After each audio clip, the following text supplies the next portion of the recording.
Hello my beautiful viewers, अस्सलाम वालेकुम, नमस्ते, सत श्री अकाल, खुश आमदीद। आप सभी का चैनल पर बहुत स्वागत है। जो भी लोग देख रहे हैं मेरा प्रोग्राम, उन सबसे रिक्वेस्ट होगी कि प्लीज एंड तक देखिएगा। हमारे साथ इस अहम मुद्दे पर बात करने के लिए जुड़ी हैं डॉक्टर परिधि बिल्लोरे। और ये अहम टॉपिक क्या है, वो है हमारे स्टूडेंट से जुड़ा हुआ, उनके भविष्य से जुड़ा हुआ, बल्कि पूरे देश से जुड़ा हुआ ये टॉपिक है। तो सबसे पहले आपका बहुत बहुत वेलकम है मैम कि आप दोबारा हमारे साथ जुड़ी। और हम पहले भी आपसे इस पूरे मुद्दे पर बात कर चुके हैं। बहुत शुक्रिया कि आपने वक्त दिया। कैसी हैं? Thank you so much Yasmin ji, मुझे बुलाने के लिए। एंड आपने जो मुद्दा रेज किया है वो काफ़ी इम्पोर्टेंट है, क्योंकि आज के टाइम में स्टूडेंट्स जो हैं वो सफ़र कर रहे हैं, चाहे वो नीट पीजी बहुत। के हों, नीट यूजी के हों, और उसको करने वाली जो टेस्टिंग एजेंसी है एनटीए, आज वो भी सवालों के कटघरे में खड़ी हुई है। तो सीबीआई की बिल्कुल। जांच चल रही है, और आई थिंक इस मामले में जांच होना जरूरी भी है। हम इस पर पहले भी बात कर चुके हैं और आपने बहुत ही एक अहम बात कही कि जांच शुरू हो गई है और होनी भी चाहिए। अ, हम्म, अभी यूजीसी नेट का एग्जाम जो था वो भी रद्द हो गया। मैं और थोड़ा पीछे चले जाऊं तो जो सामने खुलासे आए हैं, जो रिपोर्ट्स निकल कर आ रही हैं, अगर हम न्यूज हेडलाइंस का भी देखें तो उसमें भी है कि पिछले 7 सालों में लगभग 70 के करीब पेपर्स लीक हुए हैं, धांधली हुई है, स्कैम हुए हैं। किसी ना किसी तरह से पेपर्स जो है, एग्जाम जो है, वो एक मजाक बन के रह गए। अब ये एक इतना अहम मुद्दा हो जाता है और इसमें कहीं ना कहीं राजनीति होने लगती है, तो वो पूरा मुद्दा ना एकदम वो फिर एक अलग ही तरह से देखने लगते हैं लोग, उसमें अपना हित देखने लगते हैं, पॉलिटिकल बेनिफिट्स देखने लगते हैं। लेकिन इन सब में सबसे ज्यादा जो सफर करते हैं, जैसा कि आपने कहा, वो है हमारे स्टूडेंट्स और उनके माता पिता। पूरा जो एजुकेशन सिस्टम अगर किसी देश का ट्रांसपेरेंट नहीं होगा, उसमें किसी तरह की धांधली हुए बगैर स्टूडेंट्स निकलेंगे, पास होंगे, आगे जाकर वो देश का भविष्य है। बहुत कुछ है ऐसा जिस पर हम बात कर सकते हैं, लेकिन हम इस पर आपसे जानना चाहेंगे कि ये जो एंटी पेपर लीक कानून जो है, इससे क्या कुछ असर पड़ेगा? क्या ये जो सिस्टम हमारा सड़ा गला सिस्टम जो जिसमें दीमक लगी हुई है सालों की, क्या इससे कुछ फर्क पड़ेगा? ये 1 करोड़ का जुर्माना, 10 साल की सजा, ये तमाम चीजें, क्या इन्हें कोई डर है? और क्या होगा भविष्य हमारे बच्चों का, हमारे स्टूडेंट्स का? जी। जी बिल्कुल।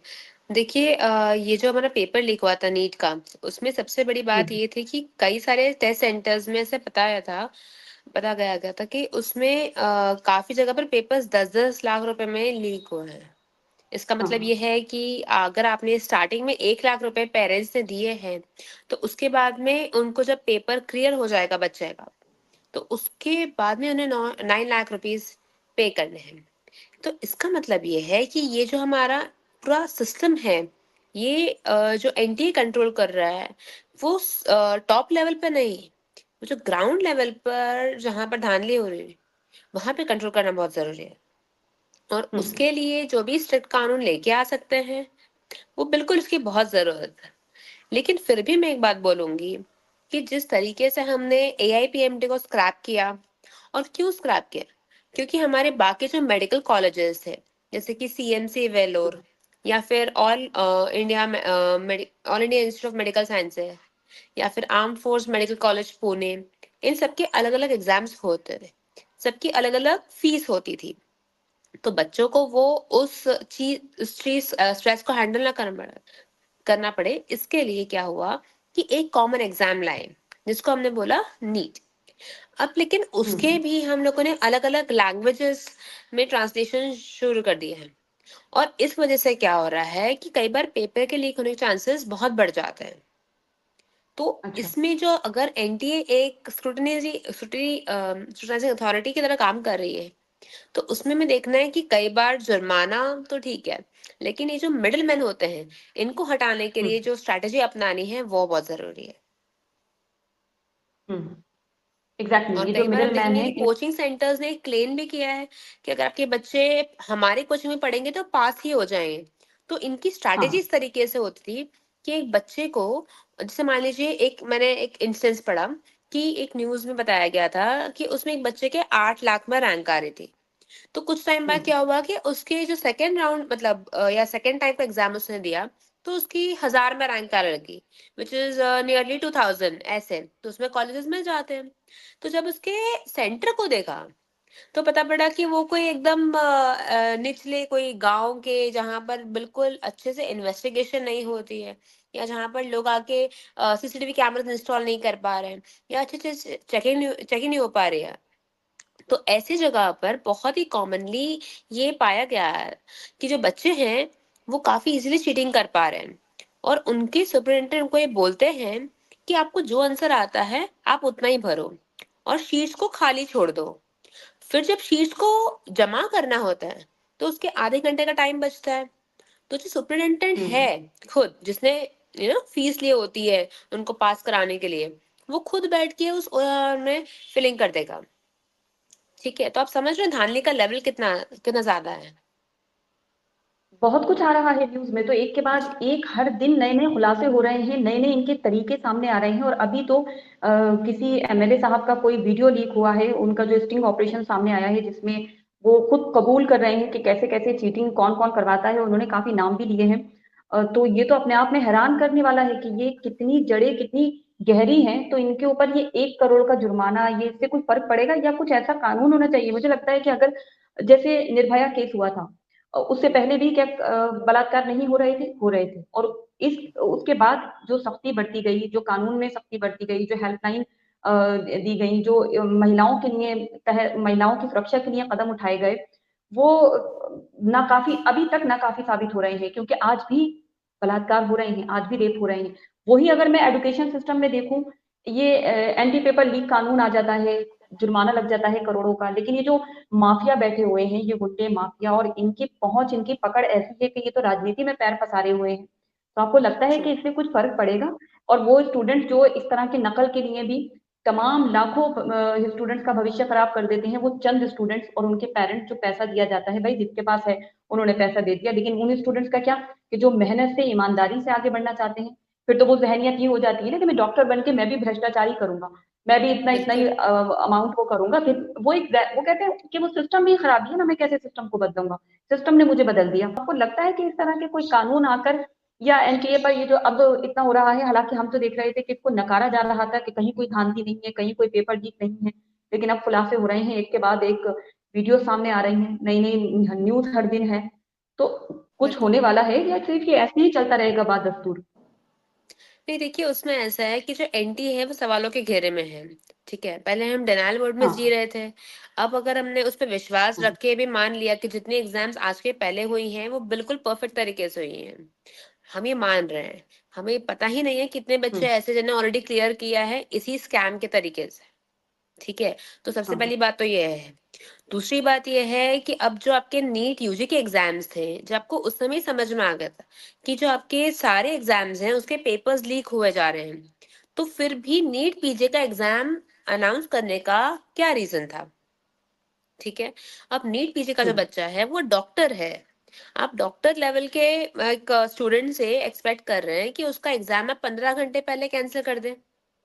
वो जो डॉक्टर हम्म। है वो अपने साल 2 साल 3 साल निकाल के तैयारी कर रहा है ताकि उसे मास्टर्स में एडमिशन मिल सके, और उसका एग्जाम महज 15 घंटे पहले जो है कैंसिल हो जा रहा है। ठीक है, पहली चीज ये।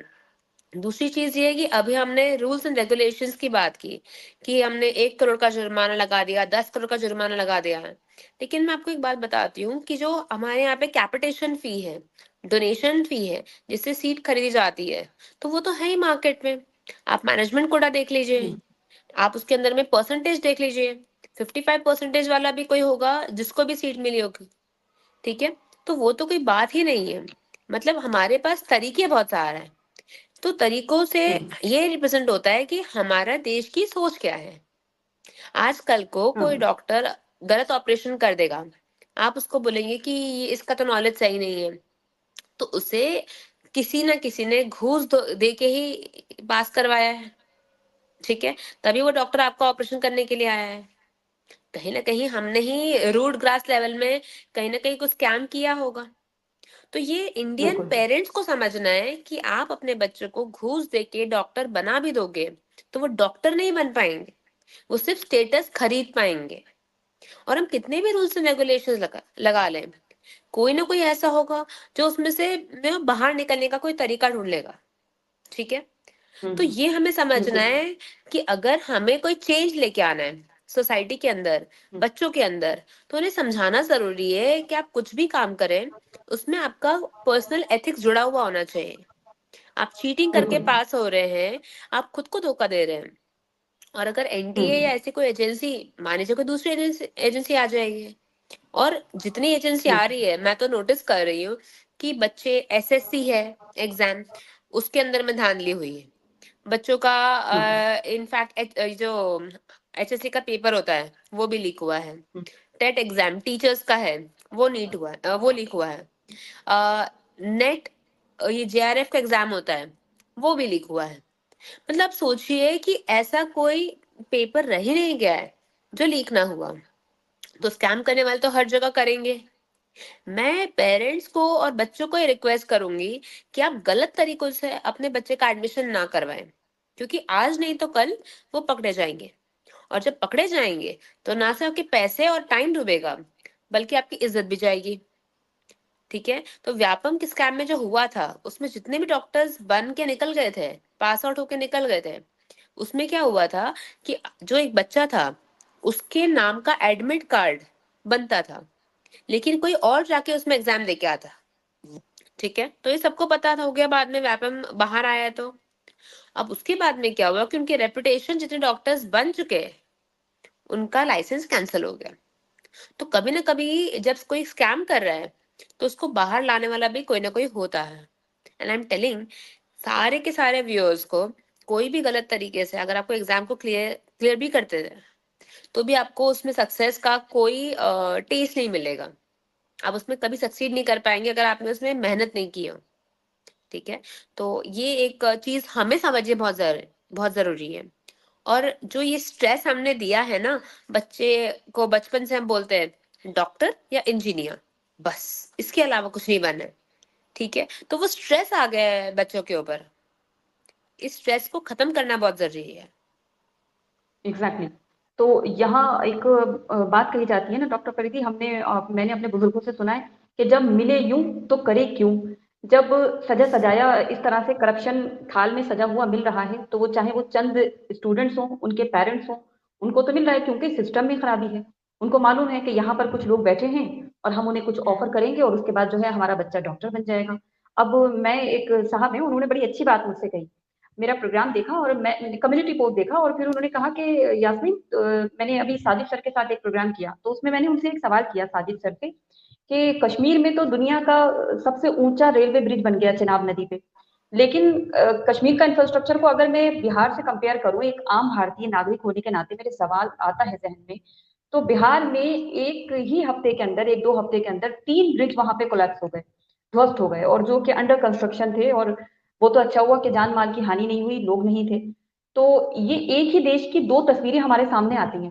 तो मुझे वो कम्युनिटी पोस्ट पढ़कर और मेरा वो वीडियो देखकर उन्होंने मुझसे कहा कि यास्मीन, ये उसी तरह के इंजीनियर्स होंगे तो जो नीट एग्जाम में धांधली करके डॉक्टर बनने वाले थे। समझ रही हैं आप, आज के वक्त में इंसान मतलब कि उनका सेंस ऑफ ह्यूमर मैं कहूँ, या उनकी वो उनकी बेचैनी थी कि वो अपनी बात को उन्होंने इस तरह से जाहिर किया कि तुम्हारा सवाल अच्छा था यास्मीन और तुमने वहां तक सोचा।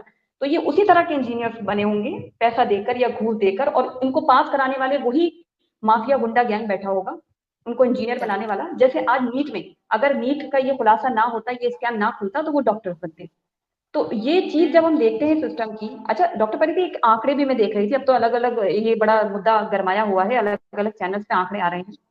तो मैं देख रही थी कि एक उसके बता रहे थे कि कम से कम 10 से 15 लाख के बीच में जो हमारे देश से स्टूडेंट्स हैं वो बाहर विदेश में पढ़ाई करने जाते हैं। और फिर वो जब वहां की बिल्कुल। व्यवस्था देखते हैं, वहां पर उनको जो पे मिलता है उनकी मेहनत के बदले, तो उससे वो बहुत अट्रैक्ट होते हैं। और वो एक ये कारण ये भी है कि वो उनको लगता है कि अपने देश में जाकर फिर हम क्यों अपनी जाया करें मेहनत, इससे अच्छा हम बाहर ही पढ़ाई करें हैं तो बाहर। और उतना गला काट कंपटीशन भी नहीं है। तो इसकी क्या वजह है? क्या हम्म। वहां पे करप्शन नहीं है, वहां पे बेईमान लोग नहीं है, या वहां की व्यवस्था इतनी दुरुस्त चुस्त है जिसको हमारे देश में लागू करने की जरूरत है? और अब तो इतना हम्म। समय गुजर चुका है कि अब तो ये चीज हमारी सिस्टम की जड़ों में बैठ जानी चाहिए थी कि हमारी व्यवस्था जो है सही वो बात विदेशी है। व्यवस्था को टक्कर देने वाली होनी चाहिए। क्या कहेंगी आप? देखिए, हमारे पास ना नीट के बाद में जो ऑप्शंस होते हैं कि हम मेडिकल में कैसे जाएंगे, तो हमारे जो गवर्नमेंट कॉलेज की सीट होती है, वो जैसे मान लीजिए बहुत लिमिटेड है। तो हार्डली वो, अगर अच्छे कॉलेजेस की हम बात कर रहे हैं, तो 5,000 बच्चे जा सकते हैं। ठीक है, प्राइवेट कॉलेज को भी मिला लो तो करीबन 20,000 बच्चे। ठीक है, और अगर मैं उसके ऊपर बात करूं, सेमी गवर्नमेंट या फिर ऐसे कोई अलग फील्ड्स, जैसे कि आयुर्वेदा, होम्योपैथी, यूनानी वगैरह वगैरह, तो उसमें कुछ बच्चे आते हैं 60,000 के आसपास, या उसके ऊपर में भी 1-2 लाख। तो अब क्या होता है कि जो बच्चों को रियली में एमबीबीएस ही करना है, उन्हें लगता है कि जो बाकी की कंट्रीज हैं, जैसे कि चाइना, यूक्रेन, किर्गिस्तान और काफी सारी दूसरी कंट्रीज हो गई जैसे कि रशिया वगैरह, तो वहां पर जो एमबीबीएस हो रहा है वो तो काफी अच्छा चीज है, क्योंकि उनको तो एग्जाम भी क्लियर नहीं करना, उनको तो ये भी नहीं चाहिए कि आप नीट के मार्क्स लेके आइए, उनको 12th पास भी नहीं चाहिए। क्यों? आप सोचिए ना कि कोई दूसरी कंट्री आपसे 50 या 60 लाख रुपए दे के आपको एमबीबीएस की डिग्री क्यों देगी? करेक्ट? वो अपने ही स्टूडेंट्स को ना दे दे वो डिग्री, क्योंकि वो डिग्री वैलिड ही नहीं होती है। कई बार आप देखेंगे कि जो कॉलेजेस हैं, कई सारी यूनिवर्सिटीज हैं, एक क्रीमिया यूनिवर्सिटी करके है, तो वो एक बच्चे ने एडमिशन लिया उसमें, 25 लाख रुपए दिए एजेंट को, और वो गया 3 महीने के लिए वहां पढ़ने के लिए। अब जैसे उसने वहां जाके देखा तो पता पड़ा कि वो तो है नॉर्मल कॉलेज, ठीक है, सिर्फ एक रूम बना रखा है जहाँ पे वो मेडिकल के बच्चों को पढ़ाया जाता है। तो सोचिए, वो यहाँ के कॉलेजेस को छोड़ के इतना दूर 25 लाख देके गया, और उसे पता पड़ रहा है कि उसको एक ही रूम में बैठ के पढ़ाया जाएगा 4 बच्चों को। ठीक है, तो ये ओके। प्रॉपर एक स्कैम हो गया उसका उसके साथ। अब क्या हो रहा है कि वो बच्चा जब वहां जाके पढ़ भी ले रहा है, तो 3 महीने बाद पता पड़ता है कि कॉलेज तो बंद हो गया है। अब उसके पैसे भी हम्म। चले गए, उसको वापस भी आना पड़ रहा है। तो ये हम्म। एक टाइप का स्कैम चल रहा है इसी चक्कर में कि लोगों को एमबीबीएस करने का लालच है। दूसरा लालच क्या आ जाता है, ठीक है वहां से 50 लाख में एमबीबीएस करेंगे, इंडिया आएंगे, 1 करोड़ कमा लेंगे, ये हो गया हम्म। हमारा इनपुट और आउटपुट जनरेशन, है ना? तो वो उनको लगता है ये आरओआई बहुत अच्छा है, रिटर्न ऑन इन्वेस्टमेंट बहुत अच्छा है। वही सोच नहीं पाते कि अगर एग्जैक्टली। हम चाइना में जाएंगे तो चाइना के लोग आपको डॉक्टर क्यों बनने देंगे? वो आपको पहले अपनी भाषा सिखाएंगे, 1 साल आप उनकी भाषा सीखो, उसके बाद में उनके जो डिजीज वगैरह हैं वो पढ़ो, पूरा मेडिसिन का सिलेबस पढ़ो, और उसके बाद में उनके पेशेंट्स को टच भी मत करो। डॉक्टर बनने का पहला रूल है कि आपको पेशेंट को आइडेंटिफाई करना, डायग्नोस करना आना चाहिए, किसको किस टाइप की डिजीज हुई एग्जैक्टली। है। अगर आप उसको बिल्कुल। देख ही नहीं पाएंगे तो आप किस टाइप के डॉक्टर? करेक्ट? तो जब आप उन बच्चों को हम्म। ट्रेनिंग ही नहीं मिल पा रही है, प्रैक्टिकल ट्रेनिंग करवा रहे हैं, प्रैक्टिकल ट्रेनिंग क्या होती है डॉक्टर्स में? मैं कोई डॉक्टर को बोलूं वर्क फ्रॉम होम कर लो, नहीं हो सकता, क्योंकि पेशेंट हम्म। सामने होगा तो ही काम नहीं। होगा ना। तो इस तरीके से बिल्कुल। जो कॉलेजेस है उसमें स्टूडेंट्स को फंसाया जाता है। जितने 15-20% आप कोट कर रहे हैं, वो बच्चे इंडिया आने के लिए तरस जाते हैं, उनका जो फॉरेन मेडिकल ग्रेजुएट्स का एग्जाम होता है वो क्लियर ही नहीं कर पाते, उसे क्लियर करने के लिए 2 साल लगाते हैं। और अब तो इतना टफ हो गया है कि अगर वो क्लियर भी कर लेते हैं तो भी उनको 1 साल इंटर्नशिप इंडिया में आके करनी है, क्योंकि उन्हें पता ही नहीं है कि हम्म। पेशेंट्स को कैसे देखते हैं, कैसे डायग्नोज करते हैं डिजीज को, तो पहले सीखना पड़ेगा। तो टोटल ये जो है, ये 7 या 8 साल का एमबीबीएस हो जाता है, 4.5 साल की जगह। ठीक है, तो इसमें ओके। क्या हो रहा है कि उनका नुकसान होता जा रहा है, बस और कुछ नहीं। और फिर ये बच्चे क्या और बनते कुछ हैं, नहीं। अगर वो क्लियर नहीं कोई कर बदलाव पाते नहीं आने वाला है तो, इसमें। हम्म। नहीं नहीं, अगर वो क्लियर नहीं कर पाएंगे तो वहां भी डॉक्टर नहीं है, और इंडिया में तो है ही नहीं। तो आपके जितने हम्म। 35, 50, 60 लगा लगा है आपने रुपए में, वो सारे चले गए। मुझे लगता है तो डॉक्टर परिधि आई इंडिया में तो चांस है, क्योंकि झोला छाप डॉक्टरों की भी तो यहाँ पे भरमार है। जो हमारे यहाँ एक रिपोर्ट्स भी जब हम पढ़ते हैं तो बिल्कुल। उसमें कितना ऐसे आंकड़े आते हैं जिसमें जो झोला छाप डॉक्टरों के पास अपने पेशेंट को लेके गए और उसके बाद जान गंवा दी। तो यहाँ तो व्यवस्थाएं, जब हम बात कर रहे होते हैं अपने मुल्क के अचीवमेंट्स के ऊपर, तो वो बहुत जरूरी बात करना बन जाता है अपने मुल्क की जो कमियां हैं उनको सुधारने के ऊपर। अभी मैं देखिए, जब आपने ये न्यूज देखी होगी कि नीट परीक्षा में गड़बड़ी के बाद क्या हुआ, कि जो एनटीए के डायरेक्टर हैं मिस्टर जनरल सुबोध कुमार जी, उनको पद से हटा दिया गया और उनकी जगह रिटायर्ड आईएएस प्रदीप सिंह खरोला को एनटीए का डीजी बना दिया गया, उनको ये जिम्मेदारी दे दी गई। तो क्या इतने बड़े फैसले के बाद कोई आपको लगता है कि सिर्फ पद बदल जाने से, एक व्यक्ति के बदल जाने से, क्या ये सब कुछ पूरा जो सिस्टम है वो सुधर जाएगा? और जो आंकड़े हैं वो भी मैं आपके साथ शेयर कर दूं तो शायद आप बेहतर समझ पाएंगे कि लगभग 13,000 का ये आंकड़ा है स्टूडेंट्स की सुसाइड का। स्टूडेंट सुसाइड 2021 से उससे ये आंकड़ा दिया गया है, over 13,000 students died by in 2021 in India at the rate of more than 35 every day, प्रत्येक दिन 35 का आंकड़े से। A rise of 4.5% from the 12,526 deaths in 2022, with 864 out of 10,732 suicides being due to failure in exam.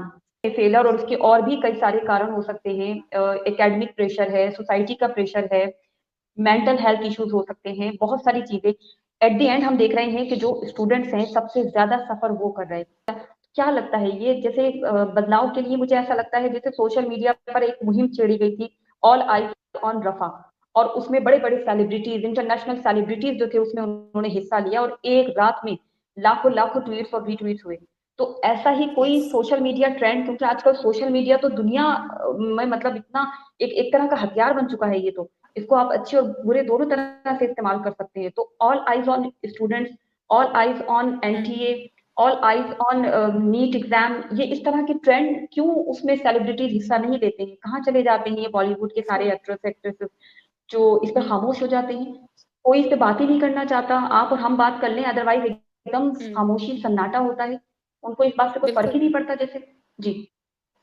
देखिए क्या होता है कि जो डॉक्टर का प्रोफेशन है, लोग ये समझ लेते हैं, मान लेते हैं कि इस प्रोफेशन में बहुत ज्यादा पैसा लगाना पड़ेगा एजुकेशन लेने के लिए। ठीक है, जैसे मैं कल हम्म। परसों ही अपने मेड से बात कर रही थी, तो मैंने उनको ये सजेस्ट किया कि अपनी बेटी को डॉक्टर बनाइए। तो बोलती है ये तो कैसे ही हो पाएगा, हमारे पास इतना पैसा ही नहीं है पढ़ाने के लिए। तो जो ऐसे वर्ग के लोग हैं वो तो ये सपने भी नहीं देखते कि हमारे बच्चों को हम डॉक्टर बनाएंगे। वो उतना सोच भी नहीं पाते। उनके लिए ऐसा है कि कॉमन डिग्री कर लो, 20,000 रुपए की नौकरी कर लो और सरवाइव कर लो, उतना ही बहुत है। अब जो थोड़े बहुत हमारे मिडिल क्लास के लोग हैं, वो सपने देखना जानते हैं। वो क्या करते हैं कि वो अपनी हैसियत से आगे जाके लोन लेते हैं, अपने बच्चों को पढ़ाते हैं। वो ये बात मानते हैं कि हमें हमारे बच्चों के सपनों को साकार करना है। अब हम्म। होता क्या है कि जब इस टाइप के मामले सामने आते हैं तो बच्चे हो जाते हैं बहुत ज्यादा डिसअपॉइंट, क्योंकि जो गवर्नमेंट कॉलेज की फीस रहती है उसकी फीस काफी कम रहती है। मतलब आप सोच लीजिए कम तीन होती है। हजार 3,500 रुपए की पूरे साल की फीस होती है। और वहीं पर अगर मैं कोई प्राइवेट कॉलेज की बात करूं तो एक साल की फीस करीब करीब 6.5 लाख से लेके 10 लाख तक भी हो सकती है।